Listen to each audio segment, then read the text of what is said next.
কোন কবরে নাফরমানকে যখন নেওয়া হয়, আমি নিজে এই হাদিস পড়াইছি, আল্লাহর নবী সাল্লাল্লাহু আলাইহি সাল্লাম বলে কোন পাপীকে যখন কবরে নেওয়া হয়, কবরের ভিতরে না, কবরে নেওয়া হয় যখন, তার লাশ যখন কাঁধে নেওয়া হয়, এই কাঁধে অবস্থায় নাফরমান আর পাপী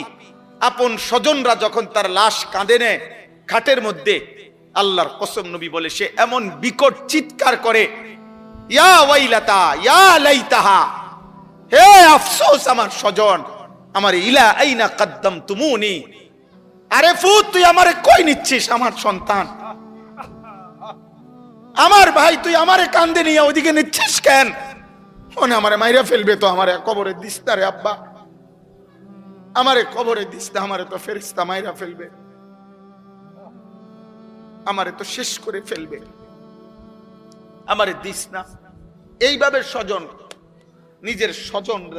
ডাকে যে, কারণ আপন জনরাই তো লাশ কাঁধে নেয়, আপন জনদেরকে ডাক দে, আব্বা এটা করিস না, আব্বা আমারে নিস না ওইদিকে। আল্লাহর নবী বলেন পৃথিবীর সমস্ত মানুষ যদি একসাথে শুনতো, এক মাঠে দাঁড়াইয়া একত্রে, খোদার কসম নবী বলছে আদম থেকে ইসরাফিলের ফু পর্যন্ত সমস্ত মানুষ যদি এক মাঠে থেকে একবার জীবনে এই পাপীর চিৎকার একবার শুনতো, আল্লাহর নবী বলেন লাসাইকা, তাহলে সমস্ত মানুষ একসাথে চিৎকার দিয়া বেহুশ হয়ে যেত।